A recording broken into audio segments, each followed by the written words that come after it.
Assalamualaikum warahmatullahi wabarakatuh. Waalaikumsalam warahmatullahi wabarakatuh. Apa kabarnya hari ini? Baik. Oke, kelas 11 RPL 1 ya. Hari ini yang tidak hadir siapa saja? Resti. Kemudian iya, keterangannya?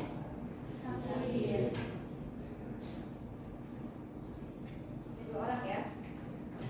Oke, untuk sekarang kita akan mempelajari tentang pengenalan dan pemanfaatan perangkat kecerdasan artifisial ya. Pengenalan dan pemanfaatan perangkat kecerdasan artifisial. Tujuan pembelajaran yang ingin dicapai pada hari ini yang pertama ada 3 ya. Yang pertama, peserta didik mampu menjelaskan konsep dasar KA dan berbagai perangkatnya. Kemudian yang kedua, peserta didik mampu mengeksplorasi dan menerapkan salah satu perangkat KA untuk memecahkan masalah sederhana. Dan yang ketiga, peserta didik mampu merefleksikan pemanfaatan KA dalam pembelajaran dan kehidupan sehari-hari. Nah, sekarang coba teknologi KA atau AI yang pernah kalian temui apa contohnya? ChatGPT, apalagi ini, selain itu ada lagi?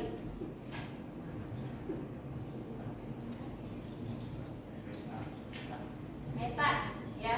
Biasanya Meta itu di mana? Nah, di WhatsApp ya. Ada Meta AI. Itu salah satu dari teknologi yang menggunakan pemanfaatan AI ya, atau KA. KA itu kecerdasan artifisial. Nah, apa itu KA atau AI? Kita coba simak dulu video tentang KA. Ya.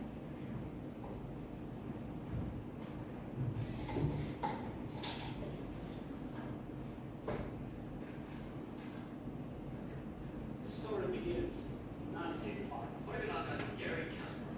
Dia adalah chess grandmaster yang tidak pernah kalah sebelumnya. Awal games pada tahun 1997, dia kalah dengan Kasparov dalam main di MPT.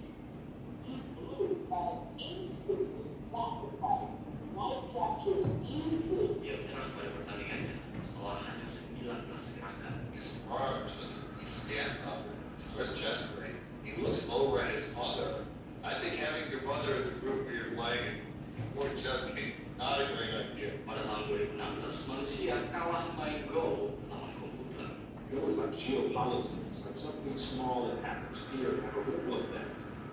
Hours down the road in a different part of the board, the game kind of turned on its axis at that moment. Kok bisa hasil buatan manusia mengalahkan penciptanya? Selamat datang di dunia artificial intelligence.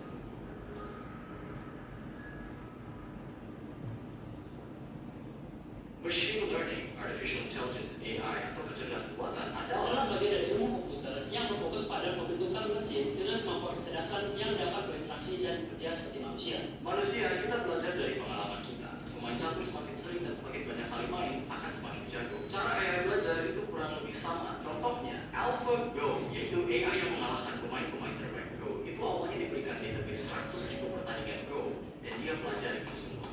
Setelah AI itu belajar cara main Go, dia akan main Go melawan diri dia sendiri. Setiap kali dia kalah, dia akan update cara dia main dan proses ini akan diulang sampai jutaan kali. Ini sama seperti manusia yang sering kali main Go. Bedanya, komputer bisa melakukan ini dengan cara yang jauh lebih efisien. Di mana manusia hanya bisa main satu pertandingan dalam satu waktu, komputer bisa mensimulasi banyak pertandingan sekaligus. Pada akhirnya, setelah ditren jutaan kali, AlphaGo mampu mengalahkan world champion Lee Sedol. South Korean World Go champion Lee Sedol has lost his second match to the program AlphaGo. This is my defeat against artificial intelligence, not humanities. Wait, it gets crazier. Meet AlphaGo Zero. AlphaGo Zero tidak diberikan 100.000 pertandingan sebagai referensi. Komputernya sendiri yang harus belajar bagaimana caranya dia bisa menang. Dalam hanya 3 hari, AlphaGo Zero sudah mampu mengalahkan semua versi adiknya AlphaGo. Dalam 40 hari, AlphaGo Zero telah secara mandiri menemukan prinsip-prinsip game Go yang untuk manusia butuh ribuan tahun untuk menemukannya. Bahkan komputer ini membuat strategi dia sendiri. 3.000 tahun pengetahuan manusia tentang cara main Go ditemukan komputer dalam hanya 40 hari. Yang untuk manusia butuh bertahun-tahun, komputer bisa just like tanpa kamu sadar, AI itu sebenarnya sudah ada di mana-mana. Misalkan, hey, what time is it? It's 12:27. Dari mana dia tahu aku ngomong apa? Itu sebenarnya artificial intelligence, natural language processing, yang membedah audio suaraku menjadi teks yang bisa dimengerti komputer dan bolak-balik dari teks ke audio untuk jawabannya. Misalkan kamu buka aplikasi Bukalapak, pasti akan ada rekomendasi berbagai macam produk. Tapi dari mana dia tahu produk apa yang cocok untuk aku? Itu bukan ada orang yang menentukan kayak, kira-kira sukanya apa ya? Tapi itu AI yang melihat berbagai macam hal seperti apa aja yang pernah aku beli, produk apa yang pernah aku klik, apa saja yang pernah aku search. Itu semua akan menjadi data points yang membantu AI menentukan produk apa yang cocok untuk aku, membuat experience yang personal ke setiap user. Cool. Hal misterius dari AI adalah kita nggak akan pernah tahu cara kerjanya itu tepatnya seperti apa. Ada satu program AI dibuat untuk main game Tetris. Cara mainnya awalnya sangat buruk karena belum berevolusi sejauh itu. Tiba-tiba, gamenya di-pause. Dan AI-nya gak main lagi. Sepertinya, AI-nya memutuskan bahwa kalau dia tidak bisa menang, setidaknya dia tidak bisa kalah. Because as soon as he unpauses, he will lose. And really, the only winning move is not to play. Ada beberapa orang yang merasa AI ini hal yang sangat berbahaya, seperti menurut Elon Musk. Because artificial intelligence and its optimization or utility function is something that's detrimental to humanity, then it will have a very bad effect. Robot di berbagai macam bidang sudah mulai menggantikan manusia. Penelitian baru oleh Brookings Institute menyatakan 1/4 dari semua pekerja di Amerika Serikat memiliki kemungkinan tinggi akan diambil alih robot. AI will increasingly replace repetitive jobs, not just for blue-collar work, but a lot of white-collar work. Started with things like assessing credit risk for loan applications, sorting the mail by reading handwritten characters from zip codes. Machine learning is now capable of far, far more complex tasks. Pekerjaan-pekerjaan seperti construction, supir, chef, bahkan plumbers akan kemungkinan besar diganti robot. A teacher might reach 10,000 essays over a 40-year career. An ophthalmologist might see 50,000 eyes. A machine can read millions of essays or see millions of eyes within minutes. We have no chance of competing against machines on frequent, high-volume tasks. Hal-hal yang bersifat seni pun dapat dilakukan oleh robot seperti lukisan ini yang dibuat oleh AI dan terjual dengan harga $432,000 US.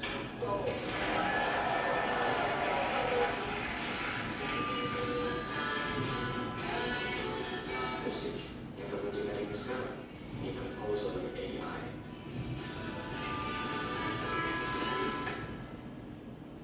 Apakah teknologi sudah kelewatan?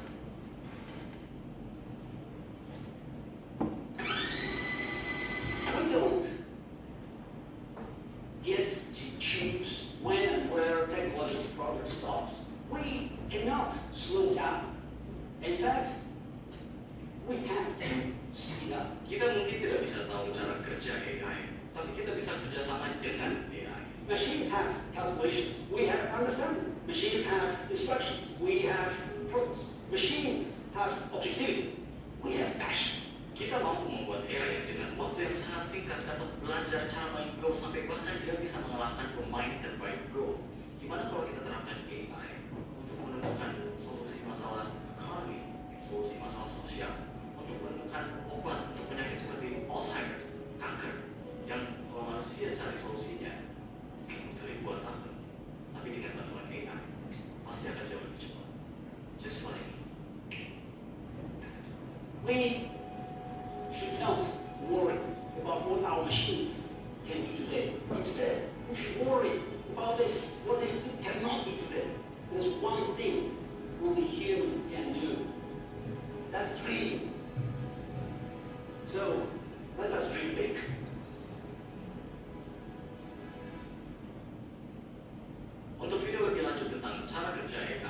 Superintelligence dan General AI, silahkan nonton videonya Vincent Burkhardt. I'm Abang Hafsat, and until next time, stay classy. Dari video yang barusan diputar, apa yang dapat kalian ambil mengenai AI? Apa yang dapat kalian definisikan dari AI? Ada yang bisa jawab? Jonathan?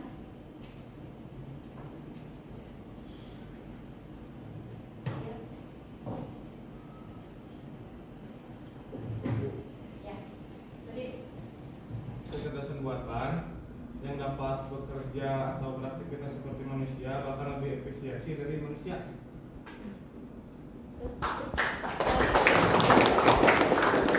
Ada yang mau menanggapi video yang tadi?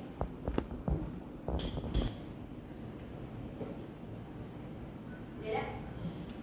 Oke, AI itu merupakan teknologi ya yang dibuat, yang diciptakan seperti manusia. Ya, kecerdasannya itu seperti manusia. Dia bisa melakukan apa saja yang bisa dilakukan oleh manusia. Ya.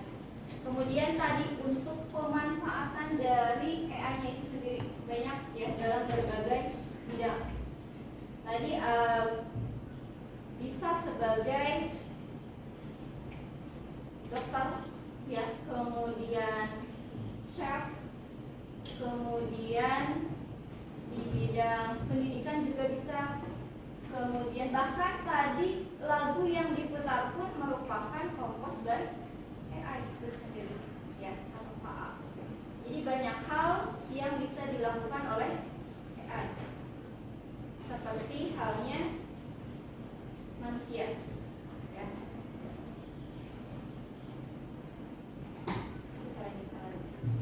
Untuk definisi kecerdasan artifisial atau KA menurut para pakar.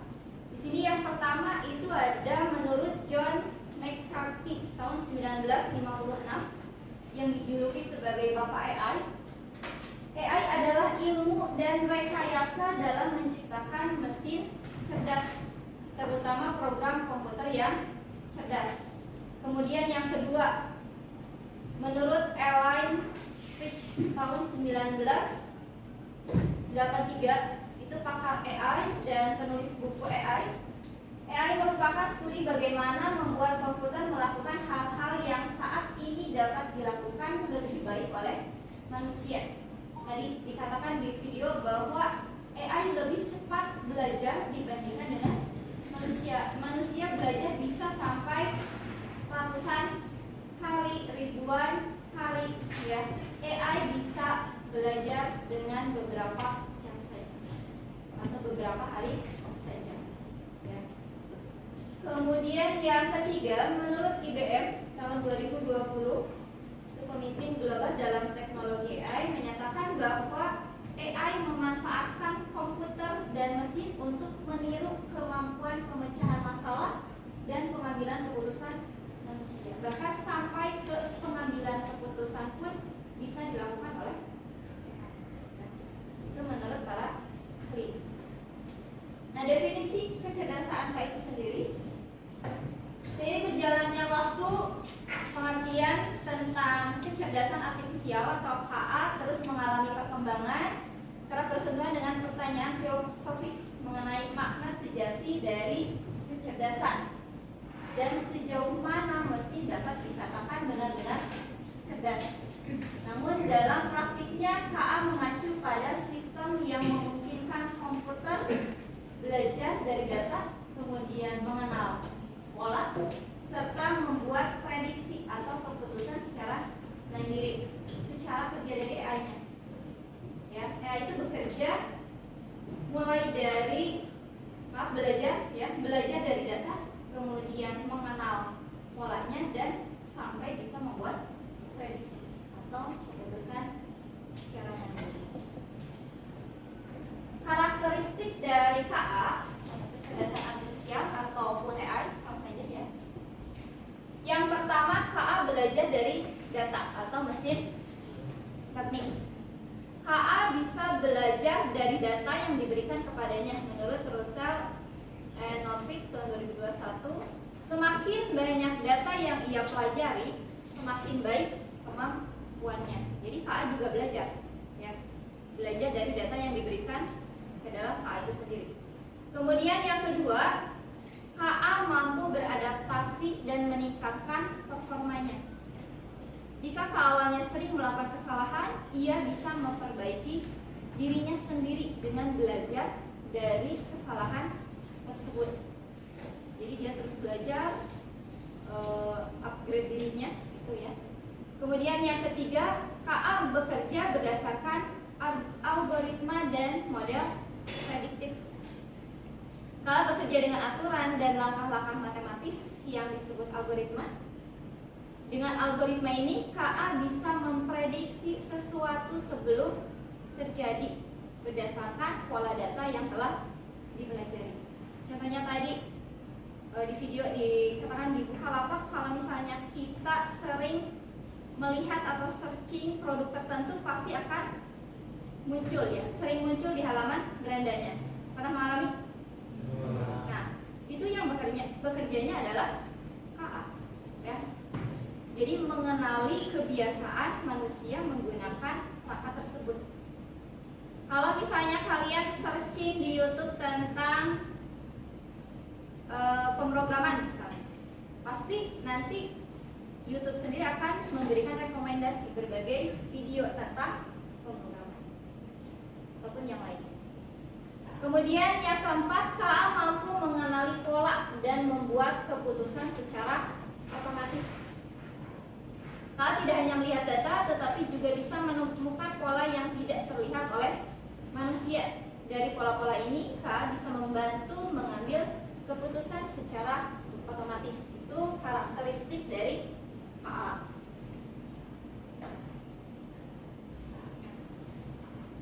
KA versus manusia, manakah yang lebih baik? Menurut kalian? Manusia atau KA? Yang bisa menjawab? Yuk. Menurut kalian mana yang lebih baik, KA atau manusia? Manusia. Kenapa? Alasannya? Ada yang mau menjawab KA? KA atau manusia? Tadi KA bisa belajar dengan baik dan belajar dengan cepat, ya. Manusia bisa nggak? Bisa belajar, ya, tapi memerlukan waktu. Mungkin ada plus minus, tapi kalau ditanya manakah yang lebih baik, tentu yang lebih baik adalah manusia, ya, karena KA itu ciptaan manusia. Mana ciptaan yang lebih baik dari yang menciptakan? Jadi tetap yang lebih baik adalah manusia, ya. KA juga bisa salah, bisa. Kalau misalnya data yang diberikannya itu salah, ya. Manusia bisa jauh lebih baik dari KA, ya. Dan kita harus seperti itu. Jangan sampai kita kalah dengan KA. Jangan sampai kita juga dikendalikan oleh KA, tapi kita harus bisa mengendalikan KA itu sendiri. Kita lihat perbedaan antara kecerdasan artifisial dan kecerdasan manusia. Yang pertama, KA tidak memiliki perasaan, hanya mengikuti instruksi. Sedangkan KA bisa berpikir sendiri. Sedangkan manusia, ya, kecerdasan manusia bisa berpikir sendiri dan memiliki perasaan serta kreativitas untuk berinovasi dan menciptakan ide baru. Ya, sedangkan KA itu hanya bisa melakukan hal-hal apa saja yang dia terima, ya, sesuai dengan instruksi tadi. Yang kedua, KA belajar dari data dan program yang diberikan, sedangkan manusia bisa belajar banyak hal yang berbeda dan beradaptasi dengan lingkungan melalui interaksi sosial. Itu yang tidak dimiliki oleh KA. Kemudian KA hanya memahami hal yang ada dalam datanya, sedangkan manusia bisa memahami konteks yang luas. Dan yang terakhir, KA hanya bisa membuat keputusan berdasarkan angka dan pola, sedangkan manusia bisa membuat keputusan dengan pertimbangan emosi, nilai moral, dan etika. Itu perbedaan antara kecerdasan KA dan kecerdasan manusia. Bisa dilihat ya, kecerdasan manusia itu jauh lebih baik daripada kecerdasan KA. Berikutnya, komponen utama dari kecerdasan artifisial. Yang pertama itu ada data, bahan baku utama untuk melatih model KA-nya. Ya. Yang kedua ada algoritma, metode mengolah dan menganalisis data. Kemudian yang ketiga adalah model KA-nya sendiri, representasi matematika untuk prediksi. Kemudian ada infrastruktur, itu perangkat keras dan lunak pendukungnya. Kemudian ada antarmuka, cara manusia berinteraksi dengan KA-nya. Dan yang terakhir adalah keamanan, ya, aspek yang memastikan KA digunakan secara aman. Itu komponen utama dari KA-nya. Prinsip kerja kecerdasan artifisial di sini ada input, proses, dan output, ya, seperti halnya komputer, ada input, proses, dan output.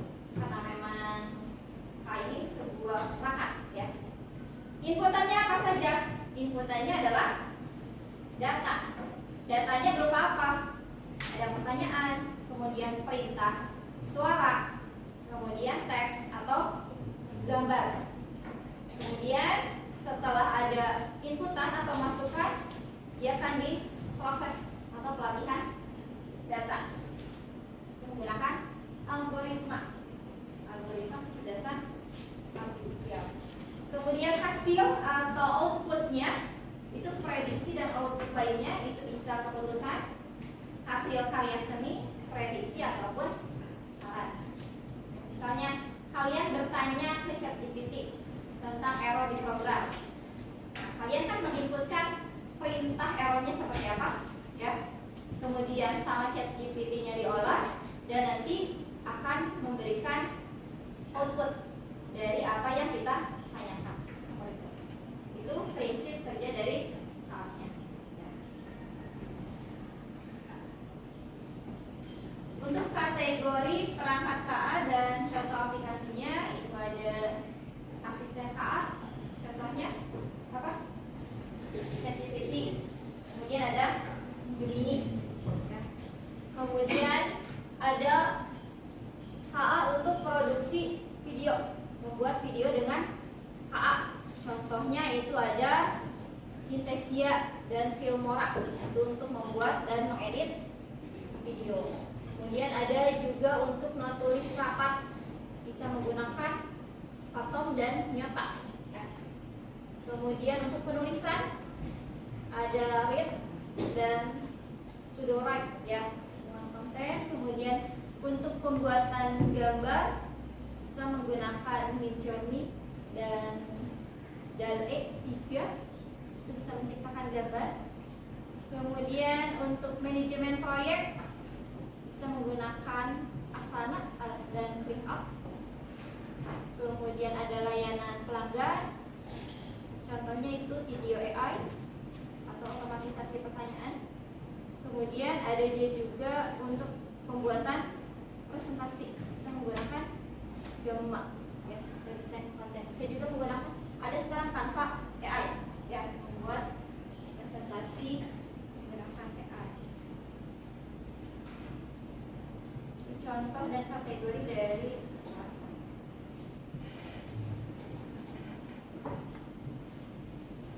nah, untuk pengoperasian perangkat KA seperti yang sudah tadi ya digambarkan. Untuk prosesnya ada input, kemudian proses dan outputnya.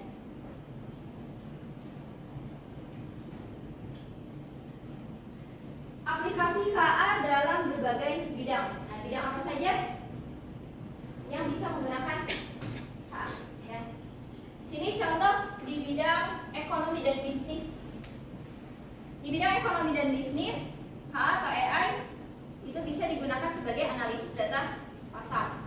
Kemudian yang kedua rekomendasi produk, yang ketiga chatbot dan asisten AI.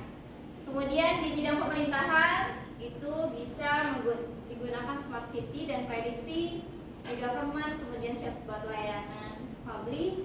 Di bidang pendidikan digunakan untuk pembelajaran adaptif, kemudian learning analytic, gamifikasi pembelajaran.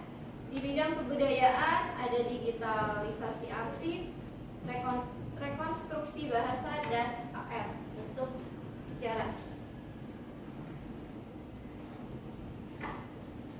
Kemudian di bidang kesehatan itu bisa digunakan untuk diagnostik AI, telemedicine, kemudian wearable device. Di bidang industri dan manufaktur itu bisa otomatisasi produksi, kemudian pemeliharaan prediktif, robot kolaboratif ya, atau robot itu aplikasi KA di berbagai bidang. Nah, sampai situ ada yang mau ditanyakan dulu? Tidak ada?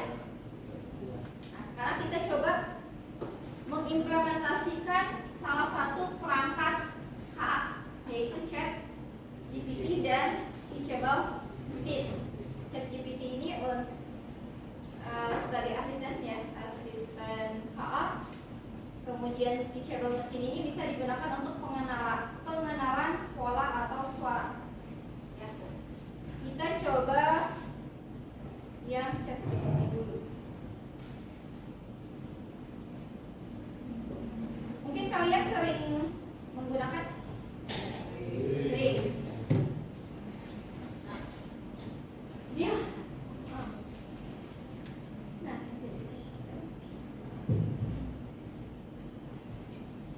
Ini tampilan dari ChatGPT yang belum pernah menggunakan, tapi asal semuanya sudah ya. Sudah. Oke, kita di sini bisa menginputkan apa yang ingin kita tanyakan, ya, ke ChatGPT. Nanti ChatGPT ini akan memberikan jawaban atau hasil atau output yang diproses sesuai dengan input yang kalian berikan. Bisa berupa teks, bisa juga berupa audio atau suara. Ya, misalnya kita tanyakan apa itu kecerdasan artifisial. ChatGPT langsung menjawab, ya, apa yang kita tanyakan. Ini sudah sering digunakan ya. Kemudian tadi ada Teachable Machine. Ini salah satu perangkat KA yang digunakan untuk pengenalan pola.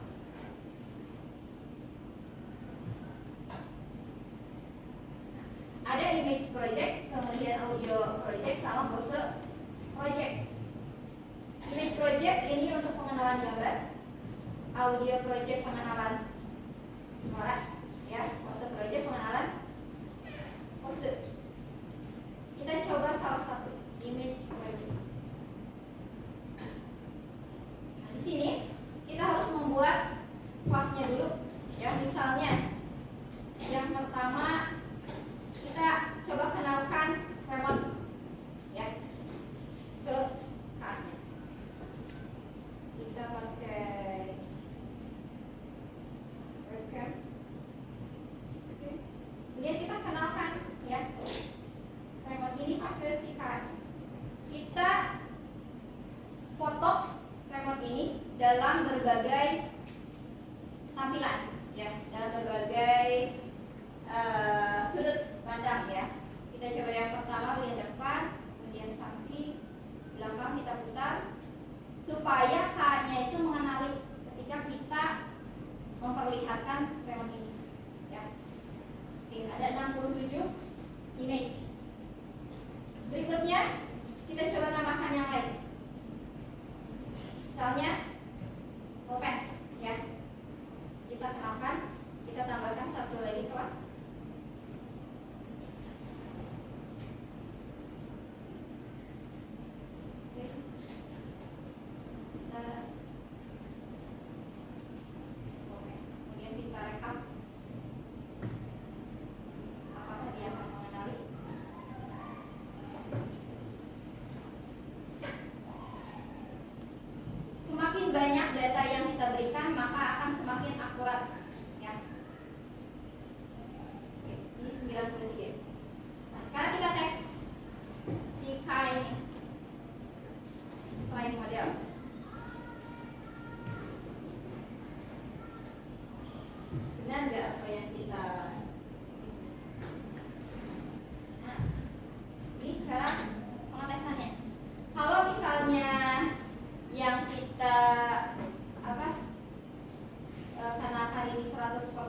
bawah kan ada dua kelas ya, ada remote dan ada pulpen. Nah, kita perlihatkan ke kamera.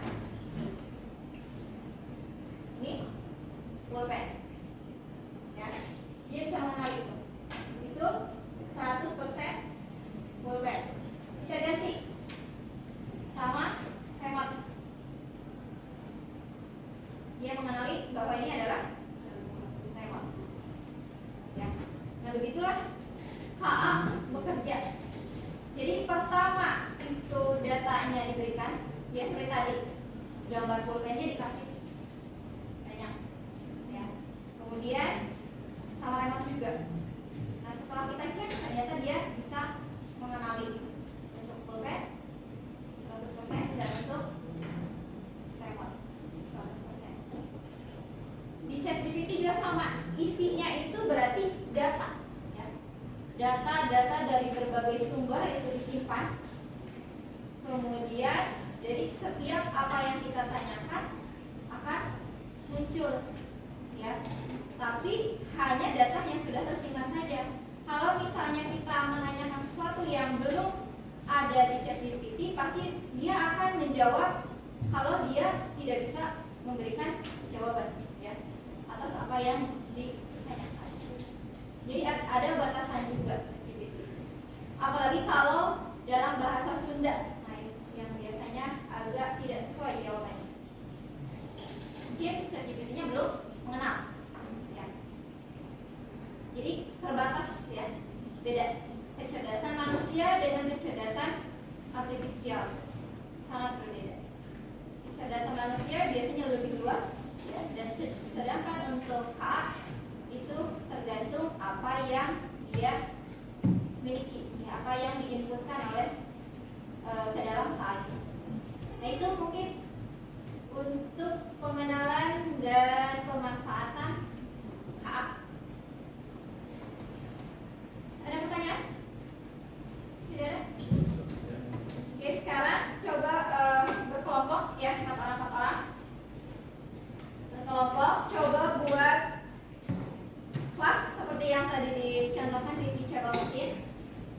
Perkenalkan beberapa kelas atau objek, ya. Kenalkan beberapa objek ke dalam KA-nya, kemudian dites apakah nanti sesuai inputannya atau tidak. Kalau bisa lebih dari 3 objek, ya. Silakan berkelompok. Mana lebih dari 3 objek?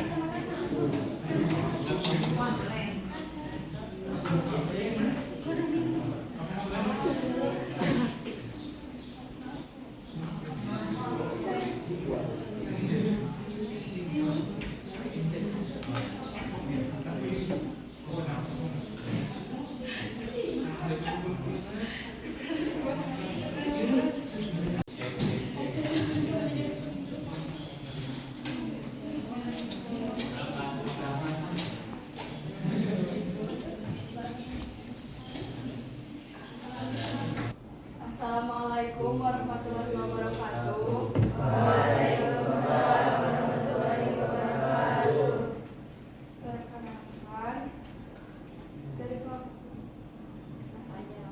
Perkenalkan, nama saya Imelda.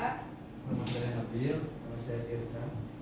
Di sini kami akan memperlihatkan hasil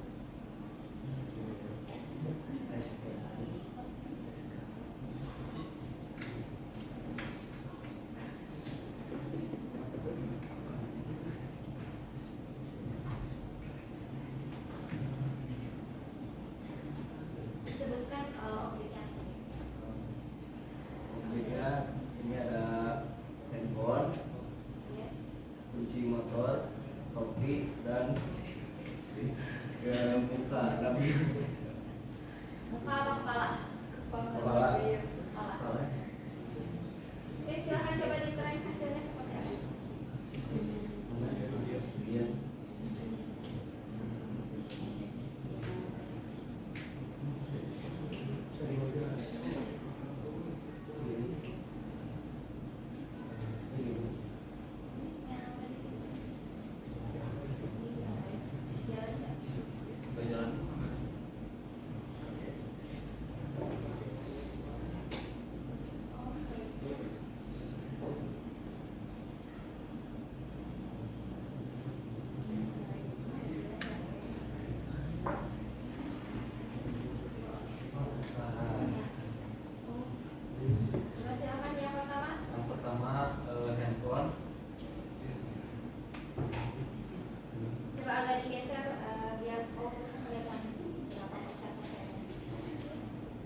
Enggak, cuma Baju udah sampai mana? kira rambutnya. Ya, mungkin sama. Ya. Udah mungkin cukupkan saja. Mohon maaf bila ada kesalahan. Assalamualaikum warahmatullahi wabarakatuh. Oke, dari tadi beberapa kelompok yang sudah presentasi ya, sudah dilihat hasilnya. Ada yang akurat 100%, ada juga yang belum akurat. Atau misalnya tadi yang pengenalan pola wajah ya, bisa digunakan beberapa orang tapi 100%. Mungkin untuk di objek image ini, pola image ini udah dicoba mesin. Mungkin untuk pola wajah itu tidak begitu akurat ya, hanya objek saja. Karena tadi untuk yang muka antara Ihsan dengan siapa? Aceh itu sama 100%. Padahal yang direkam hanya Ihsan saja. Ya, jadi untuk pengenalan pola wajah ini tidak cocok ya untuk dicoba mesin. Tapi untuk objek atau benda itu masih bisa digunakan. Ya. Itu dari cara kerja si KA ya. Jadi KA diberikan inputan, kemudian setelah dites akan keluar hasilnya ya, yang tadi. Contohnya tadi beberapa objek di dipoto, semakin banyak input yang diberikan maka akan semakin akurat hasilnya. Ya, kalau misalnya inputannya itu sedikit, biasanya itu tidak akan